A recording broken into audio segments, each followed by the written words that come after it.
अच्छे खासे पढ़े लिखे लोग भी इस फ्रॉड के शिकार हो जाते हैं। ऐसा कैसे होता है? ट्रस्ट और कमांड एक्सेप्टेंस। ट्रस्ट यानी कि जब हमको कोई ऐसा व्यक्ति कॉल करता है जिसकी भाषा हमें लगता है कि ये पढ़े लिखे पर्सन है कोई या कोई प्रोफेशनल है, तो वहाँ पे ट्रस्ट लेवल बहुत इजीली बन जाता है। सबसे पहला पॉइंट ऑफ एक्शन क्या होना चाहिए? सबसे पहला पॉइंट ये होना चाहिए कि खुद को विक्टिम स्टेट से बाहर निकालें, क्योंकि साइकोलॉजी बहुत मैटर करती है। अगर आप खुद को विक्टिम स्टेट में रखेंगे तो एक्शन नहीं ले पाएंगे। यहाँ पे हमको एक्शन टेकर बनना पड़ेगा।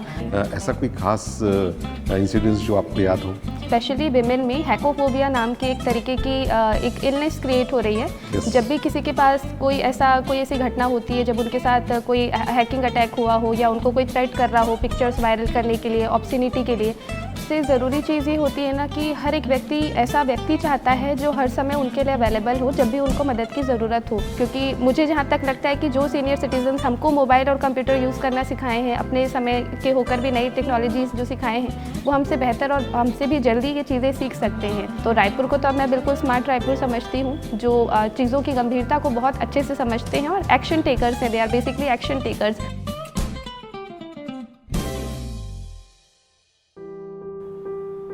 नमस्कार, रायपुर स्मार्ट सिटी के टॉक फॉर रायपुर शो में आप सभी का स्वागत है। हम सब जानते हैं कि तकनीक जैसे जैसे आगे बढ़ती है, कुछ तकलीफें भी साथ में बढ़ती हैं। मैं यदि बैंकिंग फ्रॉड की बात करूं, साइबर क्राइम की बात करूं, तो ये भी हम जैसे जैसे टेक्नोलॉजी को लेकर आगे बढ़े हैं, ये परिस्थितियां भी हमारे सामने आई हैं। रायपुर की बेटी मोनाली गुहा इसी साइबर क्राइम से बचाने के लिए, लोगों को अवेयर करने के लिए, साइबर क्राइम के बाद के डिप्रेशन से लोगों को बाहर निकालने के लिए पिछले 13 साल से कोशिश कर रही हैं। अब तक 13,000 से ऊपर उनके सेशंस हो चुके हैं और वो 15 लाख से भी अधिक लोगों तक अब तक पहुंच चुकी हैं। आज इस शो में मोनाली गुहा, जो साइबर एक्सपर्ट है, हमारी खास मेहमान है। मोनाली, रायपुर स्मार्ट सिटी के टॉक फॉर रायपुर शो में आपका बहुत बहुत स्वागत है। Thank you so much sir. मैं जानना चाहता हूं कि इतना सब कुछ आप करती कैसे हैं? सर, एक मेरा मोटो है जो मुझे श्री कृष्ण से प्राप्त है, वसुधैव कुटुंबकम। पूरा संसार एक परिवार है और जैसे हमें तकलीफ़ होती है अपने परिवार के लिए जब उनके साथ कुछ गलत होता है, तो जब भी बाहर भी लोगों के साथ कुछ गलत होता है, चाहे साइबर क्राइम हो या किसी भी तरह की तकलीफ़ हो, तो मुझे वहाँ से बहुत ज़्यादा हर्ट होता है। मेरी ये कोशिश होती है कि मैं अपने लेवल पे जितना मैक्स उनके लिए कर पाऊँ मैं करूँ। और ये वो वहाँ से शुरुआत है जब हमारे पास जो भी होता है हम उससे लोगों के लिए सर्विस दे सकते हैं।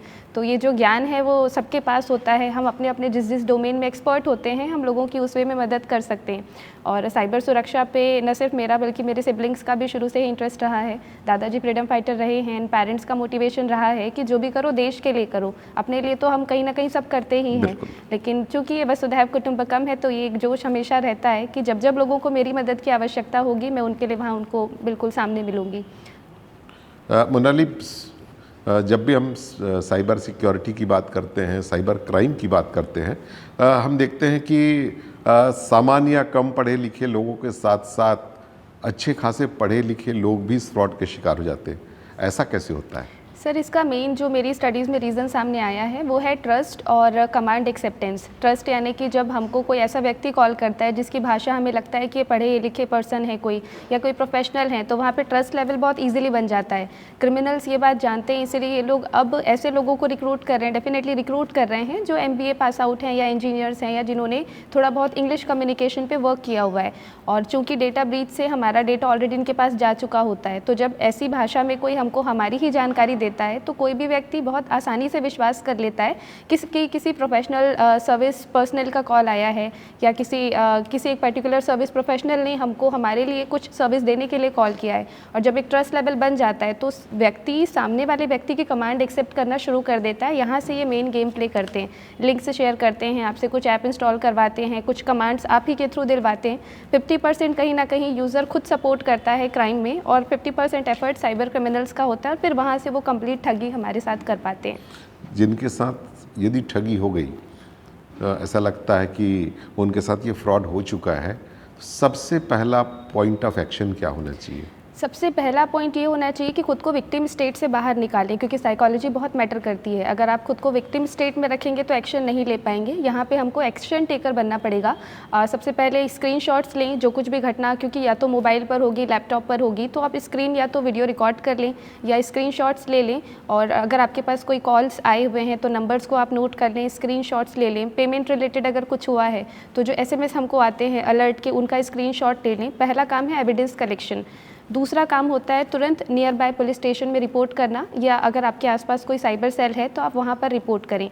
अगर ये कोई ऐसा फ्रॉड है जो फाइनेंशियली मैटर्स से रिलेटेड है, कि अगर किसी के खाते से पैसे कटें, तो यहाँ पे स्टेप थोड़े से चेंज हो जाते हैं। हमारा पहला पॉइंट ये होना चाहिए कि हमारे बाकी के पैसे बच जाएँ। तो इसके लिए इमीडिएटली हमको अपना बैंक अकाउंट ब्लॉक करना होगा। ब्लॉक करने के बहुत आसान तरीके हैं। सबसे पहला तो यही है कि आप जिस बैंक का इस्तेमाल करते हैं उसका ऑफिशियल ऐप अवेलेबल होता है, चाहे आप iOS के लिए बात करें या आप एंड्रॉयड के लिए बात करें, उसी ऐप के ज़रिए से खाते को ब्लॉक करें। अगर वो काम ना करे, समटाइम्स सर्वर डाउन रहता है, तो एक बहुत शॉर्टेस्ट ट्रिक मैं हमेशा लोगों को सिखाती हूँ, उसी बैंक खाते से रिलेटेड किसी भी ऐप से एक मोबाइल रिचार्ज प्रोसेस करें। जब ऐप में आपको रिचार्ज के लिए OTP आएगा तो जानबूझ के 3 बार गलत OTP डालना है, उससे आपका खाता ऑटोमेटिकली 24 घंटे के लिए ब्लॉक हो जाता है। उतना टाइम स्पेंड सफिशिएंट होता है। रिपोर्ट कीजिए, www.cybercrime.gov.in पर आप शिकायत कर सकते हैं, और 1930 ये हेल्पलाइन नंबर है साइबर क्राइम के लिए, उस पर इन्फॉर्म करें। और ये सारा प्रोसेस होने के बाद आपने जो थाने में रिपोर्ट की है उसकी एक कॉपी लेकर बैंक को एप्लीकेशन दे दें। इतना यदि आप 24 घंटे के अंदर कर लेते हैं तो मैक्सिमम चांसेस हैं कि आपके पैसे वापस आ जाएंगे। इसके बाद इमीडिएटली अपनी सुरक्षा पर आप काम करें, क्योंकि reporting is the first step. Second होता है आपकी सुरक्षा के लिए, तो ईमेल एड्रेस का पासवर्ड चेंज करें, रिलेटेड सोशल मीडिया या उस पेमेंट ऐप का पिन या पासवर्ड चेंज करें, और मोबाइल पर एक लाइसेंस्ड एंटीवायरस ज़रूर रखें, जो अगर कुछ इस तरह का हैक अटैक हुआ हो या कोई मॉनिटरिंग टूल हो तो उसको डिटेक्ट करके वो रिमूव कर पाए। कोई खास ऐसा इंसिडेंस जो इन केसेस के रिजॉल्व करने में, जिस पे आप लगातार पुलिस को भी मदद करती हैं, ऐसा कोई खास इंसिडेंस जो आपको याद हो? सर, ऐसे इंसिडेंसेस तो बहुत सारे हैं, लेकिन पिछले 1 साल से लगभग मैं सुसाइड्स पे काफ़ी स्टडी कर रही हूँ, जो कि सोशल मीडिया के थ्रू ट्रिगर्ड होते हैं। तो मैंने ये एक कॉमन फैक्टर सब में पाया है कि स्पेशली विमेन में हैकोफोबिया नाम की एक तरीके की एक इलनेस क्रिएट हो रही है। जब भी किसी के पास कोई ऐसी घटना होती है, जब उनके साथ कोई हैकिंग अटैक हुआ हो या उनको कोई थ्रेट कर रहा हो पिक्चर्स वायरल करने के लिए, ऑब्सिनिटी के लिए, तो वो बहुत ही एक ऐसे फियर में जीती हैं कि वो आज़ाद नहीं है, कोई है उन पर जो नज़र रख रहा है, और कई लोग उनको ट्रिगर भी कर रहे होते हैं, या तो सेक्सटॉर्शन के लिए या तो मनी एक्सटॉर्शन के लिए। ऐसे समय में उनको ज़रूरत होती है सुरक्षा की प्लस गाइडेंस की। तो हमने एक साइबर क्राइम रिहैबिलिटेशन सेंटर अपने ही ऑफिस में रायपुर में भी इस्टेब्लिश किया हुआ है, जिसमें कि पोस्ट क्राइम, जब क्राइम हो जाता है तो उसके बाद तो इन्वेस्टिगेशन बाकी जुडिशरी का काम होता है, पुलिस का काम होता है, बट उसके बाद उनको वापस से नॉर्मल लाइफ में लाने के लिए हम वर्क कर रहे हैं। हम काउंसलिंग सेशंस लेते हैं। कई मैंने ऐसे केसेस देखे हैं जिसमें कि महिलाएं पिछले 2.5-3 साल से डिप्रेशन में जी रही हैं, नींद की दवाइयाँ ले रही हैं, और घर वाले उनको पागल समझ के ट्रीट कर रहे हैं। महिला साइबर क्राइम के कारण परेशान है। ऐप पर जो नोटिफिकेशंस आते हैं, AI के कारण जो भी कंटेंट सामने आता है, महिलाओं को ऐसा लगता है कि कोई है जो उनको इस तरह की धमकियाँ दे रहा है। ये बहुत कॉमन है, न सिर्फ छत्तीसगढ़ में बल्कि बाहर भी ऐसे स्टेट्स में मैंने कॉमन केसेस पाए हैं।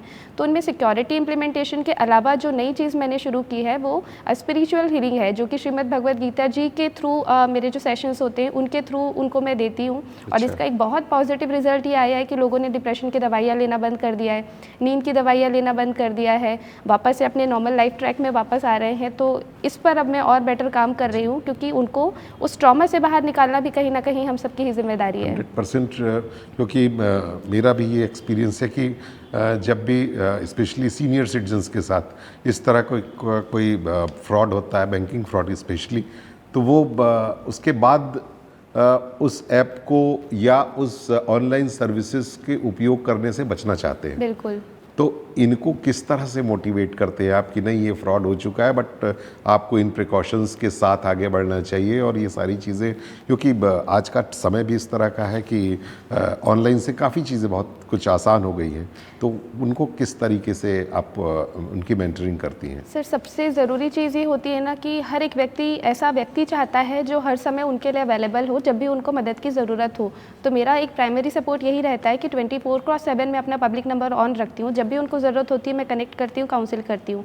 सेकेंडली, अगर सीनियर सिटीज़न के साथ इस तरह के फ्रॉड होते हैं तो उनको एक साइकोलॉजिकल लेवल पे ट्रस्ट फिर से बिल्ड करने के लिए चाहिए कि जो सिक्योरिटी में कमियाँ थी उनको हम दूर कर दें। तो टेक्निकल लेवल पे तो हम कर ही देते हैं, हमारी साइड से सर्विसेज भी दी जाती है उनको, स्पेशली हम ट्रेनिंग देते हैं जो आई थिंक अक्रॉस पूरे इंडिया में कहीं नहीं होती है। हम सीनियर सिटीज़न के लिए स्पेशल बैचेस रन करते हैं जिसमें उनको साइबर सुरक्षा की प्रॉपर प्रैक्टिकल ट्रेनिंग दी जाती है। तो एक तो हम उनको खुद को भी सिखाते हैं, अपनी साइड से हम सिक्योरिटी सर्विसेज भी देते हैं, और इसके अलावा 24/7 हमारा हेल्पलाइन नंबर चालू रहता है उनके लिए, ताकि इफ इन केस कभी कुछ हो तो फिर वो तुरंत कनेक्ट कर लें। बट इतना वो सीख चुके होते हैं ना कि उनके मन से वो डर ही निकल जाता है कि अब कोई ठगी कर पाएगा। क्योंकि मुझे जहाँ तक लगता है कि जो सीनियर सिटीजन्स हमको मोबाइल और कंप्यूटर यूज़ करना सिखाए हैं, अपने समय के होकर भी नई टेक्नोलॉजीज़ जो सिखाए हैं, वो हमसे बेहतर और हमसे भी जल्दी ये चीज़ें सीख सकते हैं, जो कि एक बिल्कुल रिवर्स कंसेप्ट है। लोग अक्सर कहते हैं कि मैंने भी कई केसेस में देखा है, सीनियर सिटीजन्स अक्सर ये कहते हैं कि बच्चे उनको सपोर्ट नहीं करते हैं कि पापा आप रहने दीजिए, आपसे नहीं होगा, मम्मा आप छोड़ दो, आपसे नहीं होगा। बट मुझे यही लगता है कि जो काम मम्मा पापा कर सकते हैं वो शायद हम भी नहीं कर सकते हैं। So they are the best candidates of learning. Definitely हम में से बहुत से लोग और फेसबुक, इंस्टाग्राम और सोशल मीडिया हैंडल्स करते हैं। इसकी हैंडलिंग में किस तरह से प्रिकॉशन लेना चाहिए कि हम इस तरह के किसी साइबर क्राइम से अपने आप को सिक्योर रख सकें? इसमें सबसे पहला पॉइंटर ये है कि हम अपना कोई भी ऐसा कॉन्टैक्ट इन्फॉर्मेशन पब्लिकली शेयर ना करें जो स्पेशली हमारे OTP रिसीवल से जुड़ा हो या हमारे बैंकिंग से जुड़ा हो।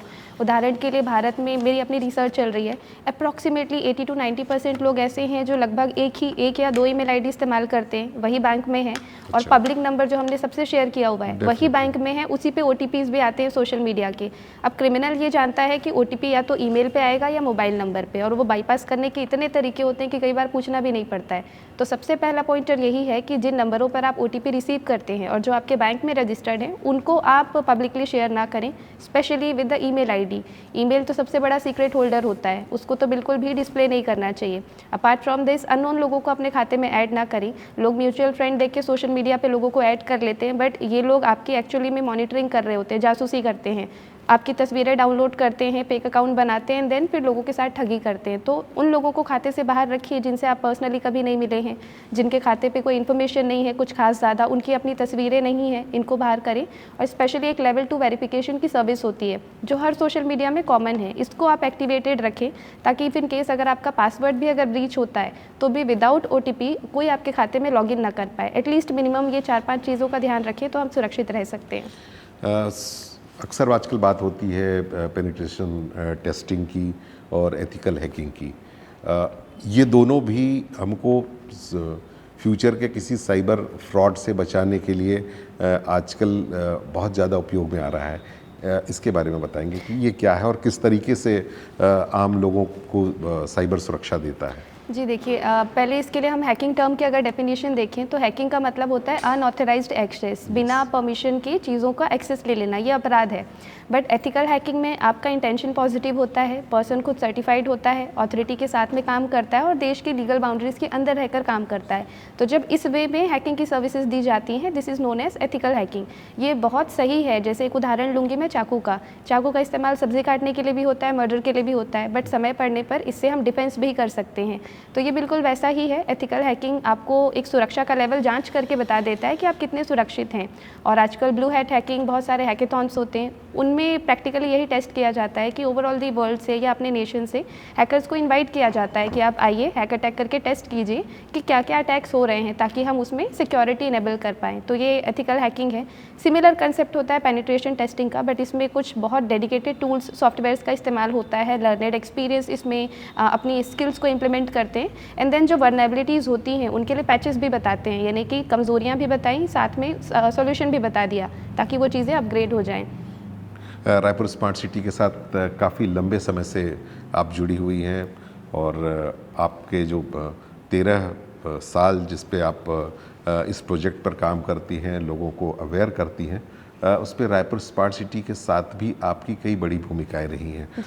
तो रायपुर शहर की मैं बात करूं तो रायपुर में अभी इन सब चीज़ों के लिए लेवल ऑफ अवेयरनेस आप कैसा महसूस करती हैं एज ए एक्सपर्ट?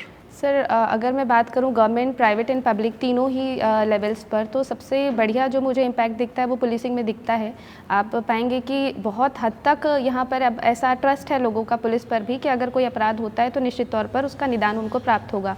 पुलिस बहुत डेडिकेटेडली काम कर रही है और लोगों का एक जो ट्रस्ट लेवल है वो वापस आया है, क्योंकि अक्सर क्रिमिनल्स इस तरह का मिथ फैलाते हैं कि आप रिपोर्ट करोगे तो कुछ होगा नहीं, बट कई ऐसे उदाहरण हैं जिसमें ये पब्लिक खुद समझ गई है कि अगर आपने रिपोर्ट किया है तो आपको निदान मिला है।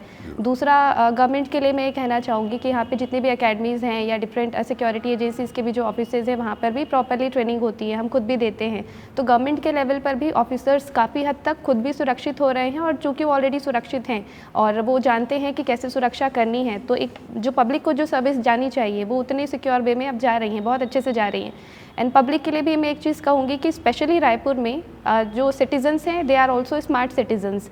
बहुत अच्छे से अगर उनको ये पता चलता है कि ऐसी कोई सर्विस अवेलेबल है या कहीं पर ट्रेनिंग हो रही है, तो वो लोग खुद ही हमसे कनेक्ट हो जाते हैं कि हमको भी अपने ऑर्गेनाइजेशंस में ये ट्रेनिंग्स कंडक्ट करवानी है।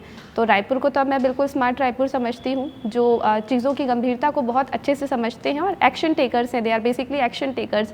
वो एक कन्फ्यूजन में नहीं रहते हैं कि हमको ये करना है या सीखना है या नहीं सीखना है। सबको पता है कि जिस तरह से क्राइम रेट बढ़ रहा है, अगर वो सीख लेते हैं तो अपनी फैमिली को भी सुरक्षित रखेंगे, अपने आसपास के लोगों को भी। So here the people are action takers, whether they are being in the general public और being on the officer level.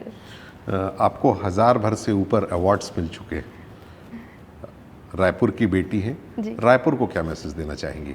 सबसे बड़ा मैसेज मेरा रायपुर के लिए यही है कि आपकी एक बेटी यहाँ पर है, और न सिर्फ मैं बल्कि मेरे सिबलिंग्स भी हैं, साइबर एक्सपर्ट आयुष गुहा और साइबर एक्सपर्ट सोनाली गुहा।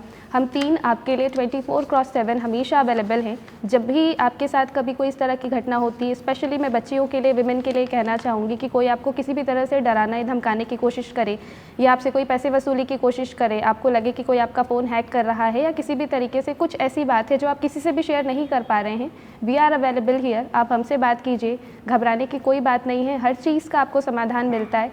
पुलिस की टीम, अदर सिक्योरिटी एजेंसीज बहुत अच्छे से कोऑपरेट करते हैं, डेफिनेटली आपको न्याय मिलता है। तो डरना नहीं है, झुकना नहीं है, रुकना नहीं है, हम सब साथ हैं। और साइबर सुरक्षा के लिए तो मैं एक मैसेज पूरे भारत को देना चाहूँगी कि जिस तरह से हमारा ये प्रयास है, मेरा ये सपना है कि पूरा भारत वर्ल्ड की वो फैमिली बने जो न सिर्फ भारत को सुरक्षा दे बल्कि पूरे विश्व को हमारे यहाँ से साइबर एक्सपर्ट्स मिले और एक नया मुकाम पूरा भारत हासिल करे। साइबर सिक्योरिटी के लिए मोनाली ये बहुत ज़रूरी है कि आम लोगों तक जो भी सिक्योरिटी सिस्टम है वो सारी चीज़ें उन तक पहुंच सके। इसके लिए हम सबको क्या करना चाहिए? सर, सबसे जो ईजीएस्ट ऑप्शन है वो अवेयरनेस ड्राइव्स का है। हम बहुत सारे अवेयरनेस के ट्रेनिंग सेशंस लेते हैं, हमारे अपने इंस्टीट्यूशन में भी, हम खुद भी बाहर जाते हैं। तो जो भी लोग ये सेशंस चाहते हैं वो फ्रीली हमसे कम्युनिकेट कर सकते हैं, और उसके लिए एक हमारा पब्लिक नंबर है 7415039324। इस पर कॉन्टैक्ट कर सकते हैं, रजिस्टर कर सकते हैं। एंड जहाँ भी उनके अक्रॉस इंडिया जो भी उनके सेंटर्स हैं, जो भी उनके ऑफिसेज़ हैं, कॉलेजेस हैं, स्कूल्स हैं, हम वहाँ तक पहुँच कर उनको वो ट्रेनिंग प्रोवाइड करवाते हैं। इसके अलावा भी यदि कोई ऐसा पर्सन है जो एज अ पेशेंट लोगों को नज़र आए साइबर क्राइम विक्टिम के तौर पर, तो उनको भी हमारे पास वो ऑनलाइन काउंसलिंग के लिए भी इसी नंबर पर कॉल करके कनेक्ट करवा सकते हैं।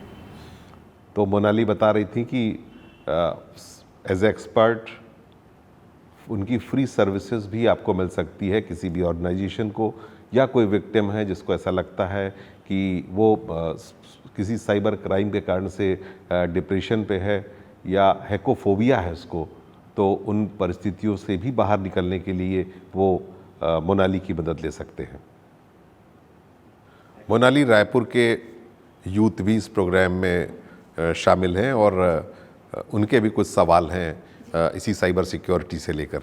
तो मैं सवाल, कोई भी आप में से कोई सवाल पूछना चाहता हूं मोनाली से। तो नमस्कार मैम, मैं रायपुर का ही एक युवा हूं और मैं ये जानना चाहता हूं मैम कि साइबर का जैसे कि फ्यूचर पे भी हम स्कोप देख रहे हैं, तो इस पे स्टार्टअप और हम युवाओं के लिए हम कैरियर वाइज इसमें कैसे आगे बढ़ सकते हैं? ये सबसे आसान फील्ड है और मुझे लगता है कि हर किसी को इसके बारे में जानना चाहिए। लोगों ने बाहर बहुत मिथ फैलाए हैं कि आपको कोडिंग आनी चाहिए तब आप साइबर सुरक्षा या एथिकल हैकिंग में आगे जा सकते हैं। ऐसा कुछ भी नहीं है। किसी भी एज में, किसी भी डोमेन या ब्रांच से होते हुए आप कभी भी इसके कोर्सेज स्टार्ट कर सकते हैं। हमारा अपना इंस्टीट्यूशन भी है, टेक्नोकिंग एंड HFSL।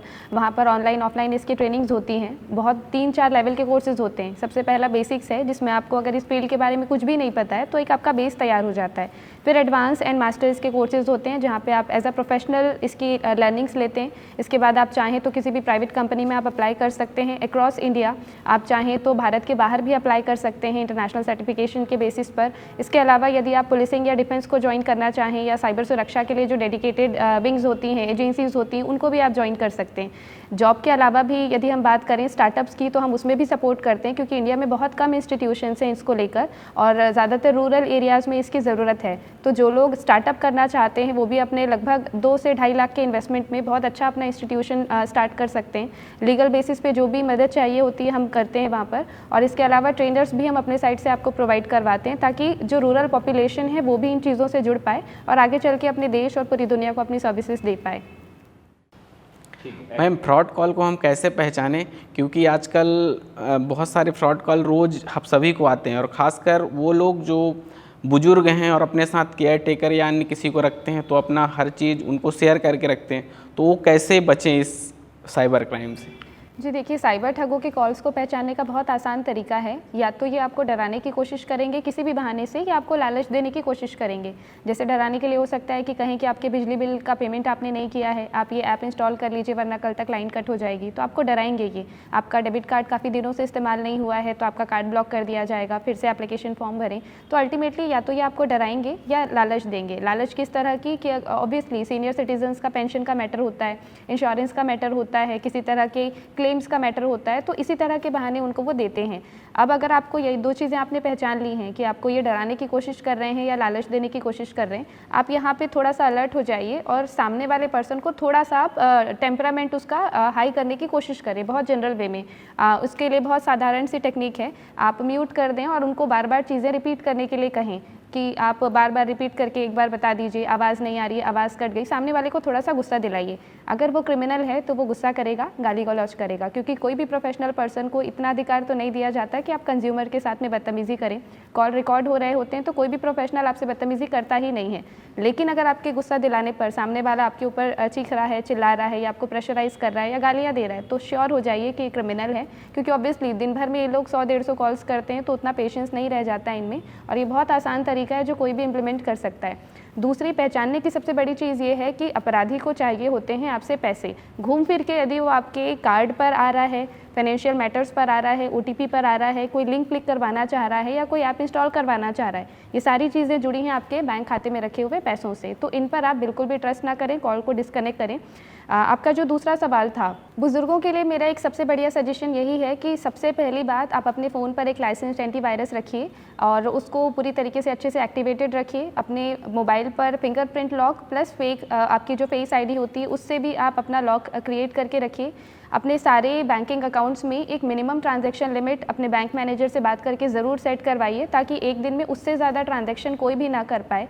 आप सिमिलर पासवर्ड पैटर्न्स ना रखिए, और यदि आपको ज़रूरत पड़ती है किसी को अपने डेबिट कार्ड की पिन बताने की या इस तरह की कोई इन्फॉर्मेशन साझा करने की, तो उस समय तो आप, अगर आपको लग रहा है कि कोई भी मदद के लिए और नहीं है और आपको उन्हीं पर विश्वास करना पड़ेगा, तो शेयर कर दीजिए। बट इमीडिएटली सर्विस लेने के बाद मिनिमम 2 बार आप अपना पासवर्ड चेंज करें। सारी पिन को बदलने का ऑप्शन भी आपके पेमेंट ऐप में गिवन होता है, और स्पेशली आपको अपने ईमेल ID का पासवर्ड बार बार बदलना है, ताकि उसके माध्यम से कोई आपके फ़ोन पर किसी तरह का टूल या हैकिंग का कुछ इम्प्लीमेंट ना कर पाए।